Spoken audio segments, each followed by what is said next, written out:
നിലമ്പൂർ തെരഞ്ഞെടുപ്പ് കഴിഞ്ഞതിനു ശേഷം വി.ഡി. സതീശൻ ഏഷ്യാനെറ്റ് ന്യൂസിന് നൽകുന്ന വിനു വി. ജോൺ നൽകുന്ന ഒരു അഭിമുഖത്തിൽ വളരെ കോൺഫിഡന്റ് ആയി തങ്ങൾ അടുത്ത നിയമസഭാ തെരഞ്ഞെടുപ്പ് പിടിച്ചടക്കും.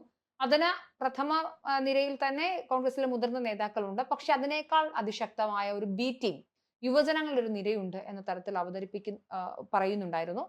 യുവജനങ്ങളുടെ ഒരു നിരയുണ്ട് എന്ന് പറഞ്ഞ് അദ്ദേഹം ഒരു പ്രസ്താവന നടത്തി. അതിൽ ഏറ്റവും പ്രമുഖൻ ഷാഫി പറമ്പിൽ കഴിഞ്ഞാൽ ഒരു പക്ഷേ അത് രാഹുൽ മാങ്കൂട്ടത്തിലായിരുന്നു. എന്നാൽ നിലവിലെ സാഹചര്യത്തിൽ കോൺഗ്രസിന് ഇനി ഒരു മൂന്നാം ടേം പോലും പ്രതീക്ഷിക്കേണ്ടതില്ല. ഭരണവിരുദ്ധ വികാരം ഉൾപ്പെടെ നിലനിൽക്കുമ്പോൾ പോലും അത്രയധികം ഹെയ്റ്റാണ് രാഹുൽ മാങ്കൂട്ടത്തിനെതിരെ ഈ പ്രശ്നം ഒത്തുതീർപ്പാക്കാൻ ശ്രമിച്ച വി.ഡി. സതീശനെതിരെയൊക്കെ ഉണ്ടാവുന്നത്. എന്താണ് രാഹുൽ മാങ്കൂട്ടത്തിൽ എന്ന് പറയുന്ന ഒരു എം.എൽ.എ കാണിച്ചു വെച്ച കൊള്ളരുതായ്മയ്ക്ക് യു.ഡി.എഫ് എത്ര വില കൊടുക്കേണ്ടി വരും? യു.ഡി.എഫ് കനത്ത വില കൊടുക്കേണ്ടി വരും എന്നുള്ളതാണ് ഇപ്പോൾ രാഷ്ട്രീയ രംഗത്ത് സംഭവിക്കുന്ന വികാസങ്ങൾ കാണുമ്പോൾ മനസ്സിലാകുന്നത്. 2 കാരണങ്ങളാണ്. ഒന്ന് ഇന്റേണൽ, ഒന്ന് എക്സ്റ്റേണൽ. എക്സ്റ്റേണലാണ് ഇപ്പോൾ താങ്കൾ പറഞ്ഞ പോലെ മാർക്സിസ്റ്റ് പാർട്ടി, ബി.ജെ.പി. ഒക്കെ കല്ലെറിയാൻ തയ്യാറായി നിൽക്കുകയാണ്. ഭരണവിരുദ്ധ വികാരം നിൽക്കുന്ന എൽ.ഡി.എഫിന് തീർച്ചയായിട്ടും ഇതൊരു വലിയ അനുഗ്രഹമായിട്ടാണ് മാറിയിരിക്കുന്നത്. അവർ തീർച്ചയായിട്ടും വലിയ അറ്റാക്കോടുകൂടി വരികയും ഈ വിഷയത്തിൽ രാഹുലിനെ മാത്രമല്ല, അതോടൊപ്പം തന്നെ ഷാഫി പറമ്പിലിനെയും അദ്ദേഹത്തിൻ്റെ കൂട്ടുകാരനായിട്ട് നിന്ന് ഷാഫി പറമ്പിലിനെയും ഇവരെ രണ്ടുപേരെയും സംരക്ഷിച്ചുകൊണ്ട് നിൽക്കുന്ന പ്രതിപക്ഷ നേതാവ് വി.ഡി. സതീശനെയും ഒക്കെ ശക്തമായി ആക്രമിക്കാൻ പ്രതിപക്ഷത്ത് നിന്ന് ഒരു ഒരു ഒരു അറ്റംപ്റ്റ് ഉണ്ടാകും. ആ അറ്റംപ്റ്റിൽ അവർ ഇപ്പം തന്നെ കുറേ തുടക്കം കുറച്ച് കഴിഞ്ഞിട്ടുണ്ട്. ഇനി വരാൻ പോകുന്നത് പിന്നെ യു.ഡി.എഫിനകത്ത് നിന്ന്, പ്രത്യേകിച്ച് കോൺഗ്രസിനകത്ത് നിന്നുള്ള ഒരു എതിർപ്പ് കൂടിയാണ്. അതിനുള്ള തുടക്കം ഇട്ട് കഴിഞ്ഞു. ഇന്നലെ തന്നെ രമേശ് ചെന്നിത്തല എവിടെയെങ്കിലും വല്ല വിദേശത്തായിരുന്നിട്ട് പോലും അദ്ദേഹം AICCക്കും രാഹുൽ ഗാന്ധിക്കും ഒക്കെ മെസ്സേജ് അയച്ചു. എത്രയും പെട്ടെന്ന് ഇത് പുറത്താക്കണം, അല്ലെങ്കിൽ കേരള രാഷ്ട്രീയത്തിൽ വലിയ ദോഷമുണ്ടാകും. നമ്മളിപ്പോൾ 2024 18 സീറ്റ് പിടിച്ച് മുന്നേറി നിൽക്കുന്നു. കഴിഞ്ഞ 4 ഉപതെരഞ്ഞെടുപ്പുകളിൽ വൻ വിജയം നേടി, നിലമ്പൂരടക്കം വൻ വിജയം നേടി നിൽക്കുന്നു. ഈ സന്ദർഭത്തിൽ ഈസി വാക്ക് ഓവറിനുള്ള ചാൻസ് ഇതാ നഷ്ടപ്പെട്ടുകൊണ്ടിരിക്കുകയാണെന്നൊക്കെയുള്ള രീതിയിൽ അദ്ദേഹം പറയുകയുണ്ടായി. അപ്പോൾ ഇവിടെ ഇപ്പോൾ വന്നിരിക്കുന്നത് വി.ഡി. സതീശൻ എന്ന് പറഞ്ഞ നേതാവ് ഏതാണ്ട് പലരും പറയുന്നത് ഖതറിട്ട ഹിറ്റ്ലർ എന്നാണ്. കാരണം അദ്ദേഹം വളരെ സ്ട്രോങ് ആയിട്ടാണ് എല്ലാ കാര്യങ്ങളും, നമുക്കറിയാം അൻവറിൻ്റെ കാര്യത്തിലൊക്കെ എടുത്ത നിലപാടുകൾ വളരെ കർക്കശവും സ്ട്രോങ്ങും ആയിരുന്നു. അതുകൊണ്ട് തന്നെ അങ്ങനെ ആണ് അദ്ദേഹത്തിനെ വിളിക്കുന്നത്. അപ്പോൾ അദ്ദേഹത്തിൻ്റെ നീക്കങ്ങളെല്ലാം മുഖ്യമന്ത്രി കസേരയിലേക്കാണ് എന്നുള്ള ഒരു ബോധ്യം ഒരു പൊതുസമൂഹത്തിനും ഏതാണ്ട് വന്നതാണ്. പക്ഷേ അതിനെ തകർക്കുന്ന വിധത്തിൽ ഉള്ള ചില നീക്കങ്ങൾ പുറത്തുനിന്നും സംഘടനയ്ക്കകത്തു നിന്നും ഇപ്പോൾ ഉണ്ടായിക്കൊണ്ടിരിക്കുകയാണ്. അതിനുള്ള പ്രധാന കാരണം ഈ രാഹുൽ മാങ്കൂട്ടം എന്ന് പറയുന്ന യുവ നേതാവ് പൊങ്ങി വന്നതല്ല, പൊക്കിക്കൊണ്ടിരുത്തിയതാണ്. പൊക്കിക്കൊണ്ടിരുത്തുന്നതിന് കുഴപ്പമില്ല. പക്ഷേ അത് അർഹരായ അഖിലിനെ പോലെ, അഖിൽ JSനെ പോലെ, അഭിജിത്തിനെ പോലെ, ജോയിയെ പോലെയൊക്കെയുള്ള നിരവധി പ്രവർത്തകരുടെ ആ രക്തം നൽകിയുള്ള രാഷ്ട്രീയ പ്രവർത്തനം, അടികൊണ്ടും ഒരുപാട് ബുദ്ധിമുട്ടിയൊക്കെ നടത്തിയ രാഷ്ട്രീയ പ്രവർത്തനത്തെ അവഗണിച്ചുകൊണ്ട്, അതുപോലെ തന്നെ പിന്നെ അഭിൻ വർക്കിയെ പോലുള്ളവരെ ഇരിക്കേണ്ട കസേരകൾ, അവർക്കൊക്കെ കിട്ടേണ്ട സ്ഥാനങ്ങളാണ് ഇവരൊക്കെ ഒരു കൂട്ടായി നിന്ന് അടിച്ചുകൊണ്ട് പോയത്, തട്ടിക്കൊണ്ടുപോയത്. അതിലും പരാതി പറയുന്നില്ല. പക്ഷേ ആ തട്ടിക്കൊണ്ടുപോയവർ അവസാനം ഈ നിർണായക നിമിഷത്തിൽ, അതായത് സംഘടനാ ഇപ്പോൾ പിന്നെ തദ്ദേശ സ്വയംഭരണ തെരഞ്ഞെടുപ്പ് വരാൻ പോകുന്നു, അത് കഴിഞ്ഞാൽ ഉടനെ അസംബ്ലിയിലേക്ക് ഇലക്ഷൻ വരാൻ പോകുന്നു. ഈ നിർണായക നിമിഷത്തിൽ, അതായത് പെനാൽറ്റി ബോക്സിൽ വെച്ച് ഫൗള് കാണിച്ച് പുറത്തു പോകുന്നതും ഗോളടിക്കാൻ പറ്റാത്തതുമായ ഒരവസ്ഥയിലാണ് കോൺഗ്രസ് എന്നുള്ളതാണ് കോൺഗ്രസിനകത്തു നിന്നുള്ള ഉയരുന്ന ഒരു മുറവിളി. അതൊരു പക്ഷേ ആദ്യം അതിൻ്റെ ക്ഷീണം വരുന്നത് ഇപ്പോൾ രാഹുൽ മാങ്കൂട്ടത്തിനാണ്. ഒരു കൈയാണ്, വി.ഡി. സതീശൻ്റെ ഒരു കൈയാണ് അത്തരത്തിൽ ദുർബലമാകുന്നത്.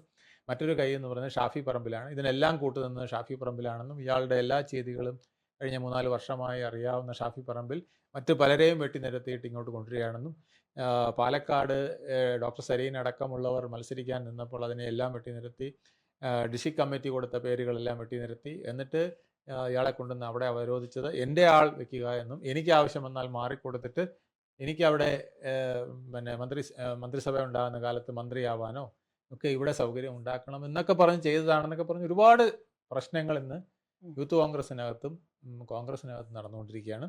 വലിയ നേതാക്കൾ പലരും, കെ മുരളീധരൻ ഒഴിച്ച് ഏതാണ്ട് പ്രധാനപ്പെട്ട വി.ഡി. സതീശനും കെ മുരളീധരനും ഒഴിച്ച് ബാക്കി എല്ലാ പ്രധാനപ്പെട്ട നേതാക്കളും ഇപ്പോൾ ഇതിനെതിരെ നിൽക്കുന്ന ഒരു രീതിയിലും വരുന്നുണ്ട്. അതിൽ രമേശ് ചെന്നിത്തല തീർച്ചയായിട്ടും അതിനകത്തൊരു അതായത് കോൺഗ്രസിനുള്ളിലെ പടലപ്പിണക്കങ്ങൾ വലിയൊരു വിഷയമാകും.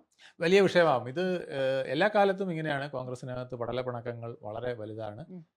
1995 ഇതുപോലെ തന്നെ കെ കരുണാകരനെ തള്ളിയിടാനായിട്ട് ആവശ്യമില്ലാത്തൊരു ചാരക്കേസും കൊണ്ടുവരികയും ആ ചാരക്കേസ് അദ്ദേഹത്തിനെ നാണം കെടുത്താനായിട്ട് ഉപയോഗിക്കുകയും അദ്ദേഹം രാജിവെച്ചത് 1995 96 CBIയുടെ പിന്നെ കണ്ടെത്തൽ വരികയാണ്. അതിനകത്ത് ഒരു കഥയുമില്ല എന്നുള്ളത്.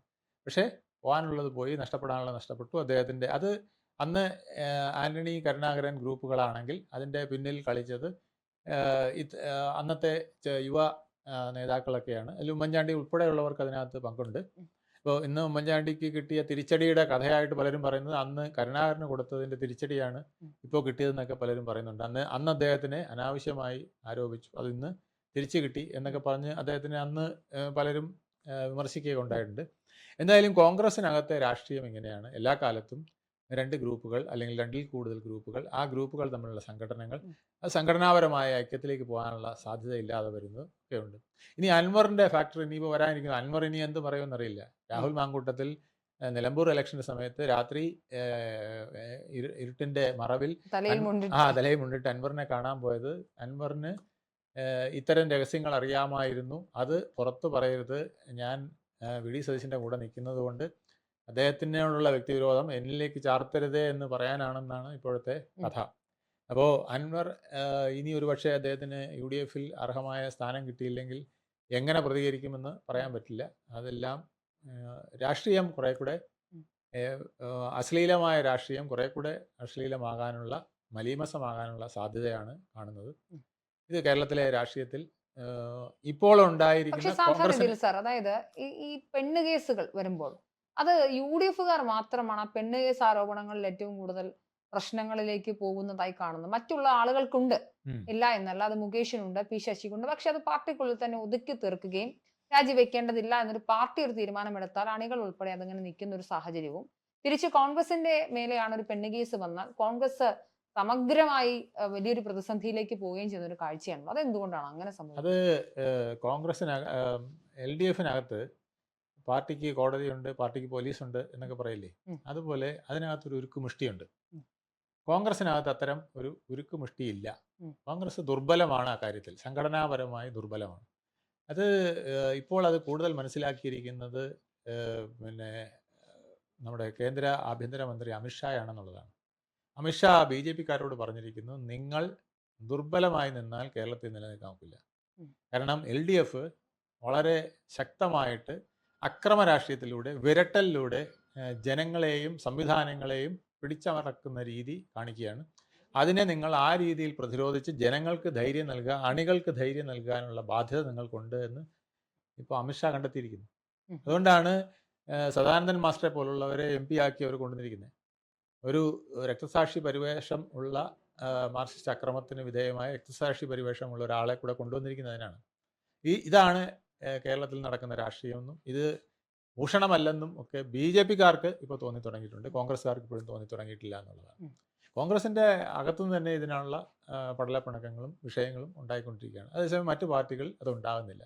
അപ്പോൾ അത് ജനങ്ങൾ കുറച്ച് കഴിയുമ്പോൾ അങ്ങ് മറന്നുപോകും. ഇതെങ്ങനെയായിരിക്കും തദ്ദേശ തെരഞ്ഞെടുപ്പിനെ അല്ലെങ്കിൽ വരുന്ന തെരഞ്ഞെടുപ്പുകളെ ബാധിക്കും ഇപ്പോഴത്തെ ഒരു പൊളിറ്റിക്കൽ സിനാരിയോ? ഈ ഒരു വിഷയമായിട്ട് ബാധിക്കുമെന്ന് എനിക്ക് തോന്നുന്നില്ല. പക്ഷേ അത് UDF-ലെ നേതൃത്വത്തിലുള്ളവരെ LDF ചോദ്യം ചെയ്യാൻ കാരണമാക്കും എന്നുള്ളതാണ്. കാരണം സ്ത്രീകൾക്ക് മുന്നിൽ അവർ ഈ ചോദ്യം ഇടും. ഒരു സ്ത്രീ പീഡകനെ സംരക്ഷിക്കുന്ന ഒരു നേതാവിനെയാണോ നിങ്ങൾ മുഖ്യമന്ത്രി സ്ഥാനത്തേക്ക് കാണുന്നത്, അല്ലെങ്കിൽ നേതൃത്വ സ്ഥാനത്തേക്ക് കാണുന്നത് എന്നൊക്കെയുള്ള ചോദ്യങ്ങൾ ഇനി വരാനിരിക്കുകയാണ്. ആ ചോദ്യങ്ങൾക്ക് മുമ്പിൽ കോൺഗ്രസ് എങ്ങനെ പിടിച്ചു നിൽക്കും, കോൺഗ്രസിനകത്തെ പട എങ്ങനെ ഒതുക്കും, എന്നിട്ട് വി ഡി സതീശനടക്കമുള്ളവർക്ക് ശക്തമായ നിലപാടെടുക്കാൻ കഴിയുമോ എന്നുള്ള ഒരു ടെസ്റ്റ് ഡോസ് കൂടെയാണ്. പല ടെസ്റ്റ് ഡോസുകളിൽ വി ഡി സതീശൻ ജയിച്ചു. പ്രത്യേകിച്ച് അൻവർ ഉൾപ്പെടെ ഉയർത്തിയ വിവാദങ്ങളിൽ വി ഡി സതീശൻ വളരെ മുന്നിൽ പോവുകയും, അതാണ് ഞാൻ പറഞ്ഞ ഖതറിട്ട ഹിറ്റ്ലർ എന്ന് വിളിക്കുന്ന ഒരു വിധത്തിലേക്ക്, അതായത് അത്രയ്ക്ക് സ്ട്രോങ് ആയിട്ട് നിൽക്കാൻ അദ്ദേഹത്തിന് കഴിഞ്ഞു എന്നുള്ളതാണ്. പക്ഷേ ഇപ്പോഴത്തെ ഈ പ്രതിസന്ധിയും അദ്ദേഹത്തിന് അതുപോലെ അതിജീവിക്കാൻ കഴിഞ്ഞാൽ തീർച്ചയായിട്ടും തദ്ദേശ സ്വയംഭരണ സ്ഥാപന തെരഞ്ഞെടുപ്പുകളിലേക്കും അത് കഴിഞ്ഞ് വരുന്ന തെരഞ്ഞെടുപ്പുകളിലേക്ക് അദ്ദേഹത്തിന് വിജയിക്കാൻ സാധിക്കും. പക്ഷേ അദ്ദേഹത്തിൻ്റെ രണ്ട് ചിറകുകൾ, അല്ലെങ്കിൽ 2 കൈകൾ ഇപ്പോൾ ദുർബലമായിരിക്കുന്നു. ഉം. അത് എങ്ങനെ അദ്ദേഹം ആത്മവിശ്വാസം എന്തായാലും നശിച്ചിട്ടുണ്ട്. ആത്മവിശ്വാസവും നശിച്ചു. അദ്ദേഹത്തിൻ്റെ പിന്നെ മുഖഭാവം, ബോഡി ലാംഗ്വേജ് ഒക്കെ നമ്മൾ ഇൻ്റർവ്യൂവിലും പിന്നെ ഉം. പ്രസ് കോൺഫറൻസിലൊക്കെ നമ്മൾ കണ്ടു. അദ്ദേഹം പലപ്പോഴും പതറുന്നതും മാധ്യമങ്ങളോട് ദേഷ്യപ്പെടുന്നതും, ഈ ചോദ്യം എന്നോട് ചോദിക്കരുതെന്നും ഞാൻ പറയുന്നത് കേൾക്കണമെന്നും ഒക്കെ പറഞ്ഞ് തിട്ടൂരം പറയുന്ന, സാധാരണ രീതിയിൽ അങ്ങനെ ഒരു പറച്ചിൽ വി ഡി സതീശനിൽ നിന്ന് കാണാറില്ല. വളരെ ചിരിച്ച് നല്ല മുഖഭാവത്തോടു കൂടിയാണ് പറയാറ്. ഇത്തവണ അത് മാറിക്കണ്ടു. അദ്ദേഹത്തിനും ഇന്റേണലി എന്തൊക്കെയോ പ്രഷറുകൾ ഉള്ളതായിട്ട് നമുക്ക് തോന്നുന്നുണ്ട്.